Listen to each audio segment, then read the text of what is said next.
I know why I'm here, I know why you're here, so let's just get right into the Nintendo news. To kick off the month, Nintendo announces that on the 9th of November, the final wave of the Booster Pass will finally release for Mario Kart 8 Deluxe, meaning they can finally put this game to rest after. The tracks that are coming to the game are going to be Rainbow Road from Mario Kart Wii, Madrid Drive from Mario Kart Tour, DK Mountain from Double Dash, Daisy's Circuit from Mario Kart Wii, Piranha Plant Cove from Mario Kart Tour, Bowser's Castle 3 from the original SNES Mario Kart, Rome Avanti Tour from Mario Kart Tour, and Rosalina's Ice World from Mario Kart 7, to which I barely played Mario Kart 7, but they really just called Rosalina an Elsa dupe, did they? And they also announced that 4 new characters are going to be coming to the game: Pauline, Diddy Kong, Funky Kong, and Peachette. I'm not sure why we need another variation of Peach. Overall, I would say it's a really solid final DLC, and I'm just kind of happy we can finally put Mario Kart 8 Deluxe to rest. So, here's to waiting a long time until we get finally Mario Kart 9. But yeah, so other than that, this month, Nintendo also announces that the mobile game Mario Run will be giving away free stages to celebrate the launch of Super Mario Bros. Wonder, to which I don't know what the point is really. I feel like the game should just be given for free at this point. I don't think a lot of people even remember this game exists. I'll be honest, I didn't remember it exists until I read this article. The last piece of news to come out today was that Kevin Afghani is going to be voicing Wario in WarioWare Move It, which he's the new voice actor for Mario and Luigi, if you didn't know that, so it shouldn't be a shock that, he would probably take over Wario too. Personally, I like his work so far, and obviously I don't really know him, but based on the picture, he seems like a pretty cool guy. I can't wait to see what he does in the future games, if he's going to be as good as he's doing so far. And this may be controversial, not maybe, I don't know. But I actually think that he does Wario's voice better than Charles Martinet. I understand a lot of people were used to the other voice, but I think this voice suits him better, but maybe that's just me. The next bit of news is a little random, but Eiji Aonuma, which is the co-creator of the Legend of Zelda games, has been named a Knight of the Order of the Arts and Letter in France, which is completely random in my opinion, but it's kind of also neat that it happened. I'm not sure what it means for him specifically, but apparently he's not the first game director from Japan to be named a Knight in France. So yeah, that happened. Also on November 3rd, WarioWare Move It came out, and not gonna lie, I kind of completely forgot this game was even coming out, and I only kind of found out a few days later when I was passing at GameStop and I saw it on the shelf, but out now if you guys are interested. The next tidbit of news we got this month was a new speculation by Digital Foundry, and it was about what chip the next console could have, the quote-unquote Switch 2. And please keep in mind that this is only a speculation, so take it with a grain of salt, as, nothing's really official yet. But the rumor is that the next console could be using NVIDIA's new T239 processor, which means that it could output something closer to PS4 and Xbox One, but only visually. So maybe the models could be lower poly, but with AI and upscaling, they'll be able to look closer to a PS4. So not quite as powerful, but still looks good. And in my opinion, as long as the games run well and look good, if it walks like a duck and quacks like a duck, it's probably a duck.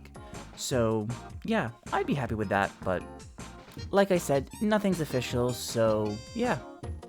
Then on November 4th, Nintendo announced something really out of left field. They announced the dawn of gamer grandmas. So basically, in Japan, Nintendo is going to be bringing Switches to, senior homes and elder care facilities to help their minds remain active, I guess. To which I was in an AGA meeting a couple months ago at work, And it's kind of weird to think, but like after 2 years after retirement, your brain can really rot really fast, and your whole life can kind of just go downhill. I mean, at this meeting, they were proposing of bringing older people back to work, which I don't think that is the solution, let people enjoy retirement. But if this is a way that, it can help them move, like, let's say, switch sports, or maybe think a bit more and use their brain by playing, Big Brain Academy or any other puzzle games, I think it's a really good idea. So, yeah, Gamer Grandma's coming to a Japan near you.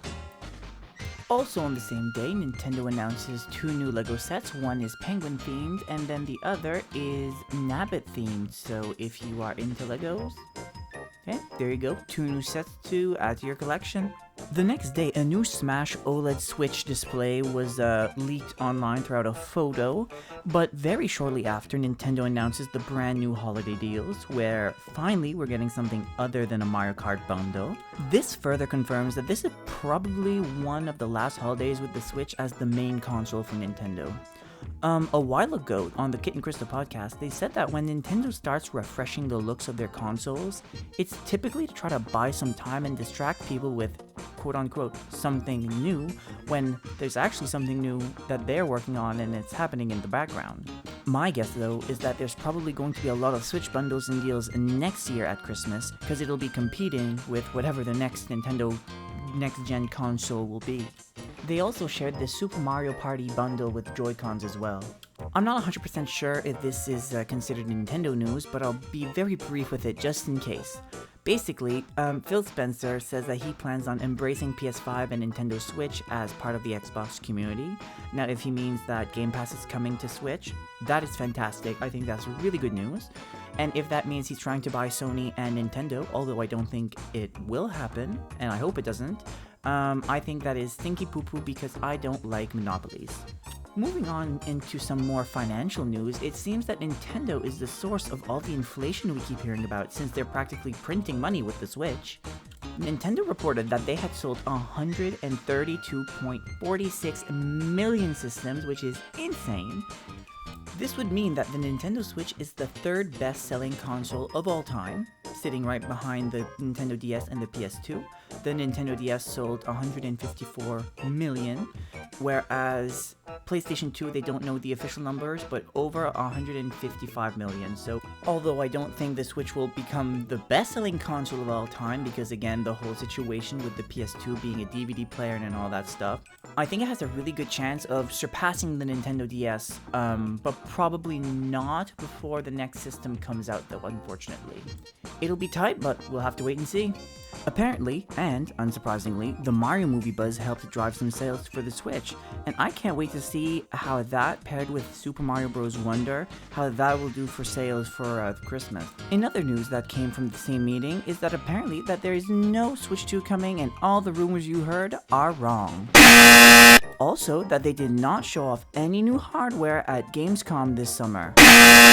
And finally, that the patents that have been circulating mean nothing. By all means, I understand why Nintendo is trying to cover their tracks, but you can't really confuse us or trick us. We know something else is coming. This is the same company that said that the GBA was not going to be replaced by the DS, and yeah, we know how that ended up. And even if at Gamescom they didn't specifically show off the console, we know that they at least showed the people that were there a target range for what output the new system would have. So, again, maybe they didn't lie, maybe they truly didn't show a physical console there, but they did show off some tech specs to make sure other people can prepare for the next system. And yes, patents honestly don't mean anything. We will probably even see more come out as well. This is typical for companies to release these unused concepts that may be similar but not identical to what they're actually working on to help ease quote-unquote copycats that may appear over time. For instance, I have a company that is near where I live that's called East Coast Lifestyle. They sell basically sweaters and stuff, and although they only sell East Coast lifestyles, they also trademark and patent West Coast lifestyle, so nobody could go and swoop and try to copy what they were doing. Either way, I can't wait to see more news come out about this alleged new system that we all know is eventually coming regardless. Nintendo's just not gonna stop making consoles after the Switch. But I will be making a full-blown video about that, so make sure to stay tuned for that. Man, November 7th was a really eventful day because they also updated their best-selling games list. And yeah, basically, Switch games are still selling like hotcakes. Also on November 7th, and finally the last piece of November 7th news, is that Nintendo announces the Legend of Zelda movie is in the works. I've seen a lot of people be disappointed that this was going to be a live-action movie, however, I've actually really been happy about this. I really think that if they would have tried to do it animated, it's not going to be like anime. It's going to be like those DreamWorks movies, and that's not really, like, maybe like if it was a Wind Waker movie, but I don't think that's what they're going to be doing. And Nintendo's really trying to broaden their horizons and trying to reach new audiences with these movies, so I think live action is a very good choice for this movie. And I do think it's going to probably be a little bit darker as well, or at least I'm really hoping. But I guess time will tell, and I can't wait at all, honestly, to see this trailer whenever it will eventually drop. The next day, Nintendo says that they will continue to support the Switch without being bound by the traditional concept of quote-unquote platform life cycles. Isn't it kind of ironic how it was literally the day before that they were saying that there was nothing else on the way? So why is it now that you're trying to reassure us that even if, hypothetically speaking, something else does come out, that there will still be a value into keeping your Switch? Yeah, Nintendo, you really weren't that slick with that one. Also, Super Mario Bros. Wonder sells 4.3 million units in the first 2 weeks globally, which makes it the fastest selling Super Mario Bros. Game ever. Another announcement Nintendo made that day is that the NSO service has over 38 million paid subscribers. Not sure if you needed to know that, but now you do. And on November 9th, Mario Kart 8 Deluxe can finally rest in peace since the final wave of the booster pass has finally been released. Going back to some financial news, Nintendo stocks pretty much skyrocketed because they're projecting to sell a lot of games this year. I mean, they always do, but this year in particular people believe them, so their stocks are up. And also, if you weren't able to check it out yet, the Super Mario Bros. Movie will be heading out to Netflix next month. So if you want to go check it out, but you couldn't do it before, maybe now's your chance. Not sure if this constitutes as news or not, but Super Mario RPG leaked out early, as do, all Switch games. But speaking of leaks, Sakurai came out and said that actually one of the reasons the Smash games no longer have CGI cutscenes is actually because of leaks, which ruins the surprise. So Sakurai takes his work very seriously, so I can see why the decision is made, but also it kind of sucks though either way. Also, now that there's an opening for the role of Zelda in the Legend of Zelda movie, Zelda's current voice actress actually said that she would like to play the role. I personally have no opinion for or against her doing the role, so yeah, you guys let me know how you feel about that in the comments. On November 13th, Nintendo announces an indie partner showcase, which I already made a video on, so if you're interested in my thoughts on the Direct, you can check that out next. Also the same day, Game Awards came out with the nominations for Game of the Year 2023, and Nintendo was nominated twice. One for Mario Bros. Wonder, and the second for Tears of the Kingdom. I'm not going to talk about it much here because I'm going to make a whole video dedicated to this next Monday, so stick around to check that out. Now, this is a piece of news that I particularly found interesting. So basically, Tiffany Co is partnering up with Pokémon to create jewelry. Some of these pieces will be going for sale for up to $29,000. Yeah. But if I had to be honest, I kind of really wish I could just get the signature Tiffany Blue Pokeball, because man, that thing looks nice. Finally, Bandai Namco unveils Studio 2 and Studio S to work as support studios for Nintendo. Bandai already helped Nintendo on certain projects in the past, games like Smash 4 and Smash Ultimate, just to, name a few of my favorites, so I can't wait to see what their first collaboration project will be. On November 17th, Super Mario RPG came out with pretty glowing reviews, and to celebrate, Nintendo announces that for NSO members, you'll be able to get profile icons themed around the game. The original game came out before I was even born, so I've never really had the chance to play this, so now that it's getting remade, I'm playing it right now, and so far, I'm really enjoying it. Also on the same day, there was a somewhat funny article published by Eurogamer. An ex-employee at Nintendo named Kiyoshi Miura sheds a little bit of light on his time spent working for, well, Nintendo. He said it was like heaven for superhumans and geniuses, but that it was hell for an ordinary person like him. So my guess is probably that he wasn't on the same team that greenlit everybody wanted to Switch. Although I clearly love Nintendo and I think that there's definitely some very talented people working there, I don't think I'm ready to call them like the perfect company. But I feel like that's kind of a lukewarm take though. On November 20th, The Guardian released an interview they had with the COO of the Pokémon company. Obviously, one of the first questions they were asked was about the poor release date of Pokémon Scarlet and Violet. Although the question was somewhat thwarted, he did say this: "They are always paying close attention to the Pokémon community, and while they won't concede all of their fans' requests, the feedback is something they have been listening to." Yeah. Pokémon is a billion-dollar money printing machine. The main problem with Pokémon at the moment is the annual releases for the games.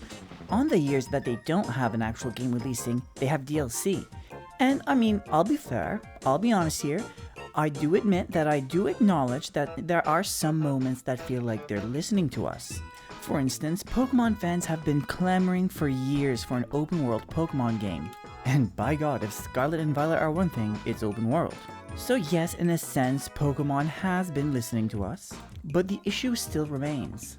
Pokemon needs to time their game releases to coincide with the trading card game and the animated series. So although having the open world was a huge win, unfortunately to execute what needed to be done, a year's just not enough. Possible solutions would be to try to either break free from the release schedules that they have, which unfortunately is very unlikely. Then the other alternative would be to hire an entire other team or other studio and have those teams work on the game for at least 2 years, and they can just rotate kind of like they do with the Call of Duty games. However, I feel like Pokemon already did try to do this with the Diamond and Pearl remakes. However, we just ended up getting 2 Pokemon game releases within a few months of each other. But that's scratching just the surface of the issue Pokemon has. Anyways, I talked about this for way too long. I might just make a video about it eventually. But yeah, for now, let's keep moving on with the news. And for our last bit of news this month, we're going to talk about Ganondorf. Nintendo reveals another Tears of the Kingdom statue similar to the other big one we saw for Link, and it is found in Japan. I would absolutely die to have some of these statues in real life, and it's a shame that after these events are over, we will probably absolutely never see these statues again. And in an interview, Fujibayashi, director of Tears of the Kingdom, came out and said this, to which my favorite parts were when he says, "They managed to fulfill my wish by making him look overwhelmingly evil while also being handsome enough that both men and women would fall for him," and that they were meticulous with his face, body, all the way down to his fingertips, making him come off as robust and sexy at the same time. I just personally find it hilarious that Nintendo went on the record specifically. They went out of their way to say how they purposefully tried to make Ganondorf as sexy as possible. It's just so un-Nintendo of them, but I'm so happy they did. It just honestly made my day. And with that being said, that's all the Nintendo news for this month. If you made it this far, I'd really appreciate if you gave me a like and maybe subscribed as well. And make sure to tune in next week when we go over Nintendo at the Game Awards and to see how I think they're going to do. So yeah, until next time, Ware.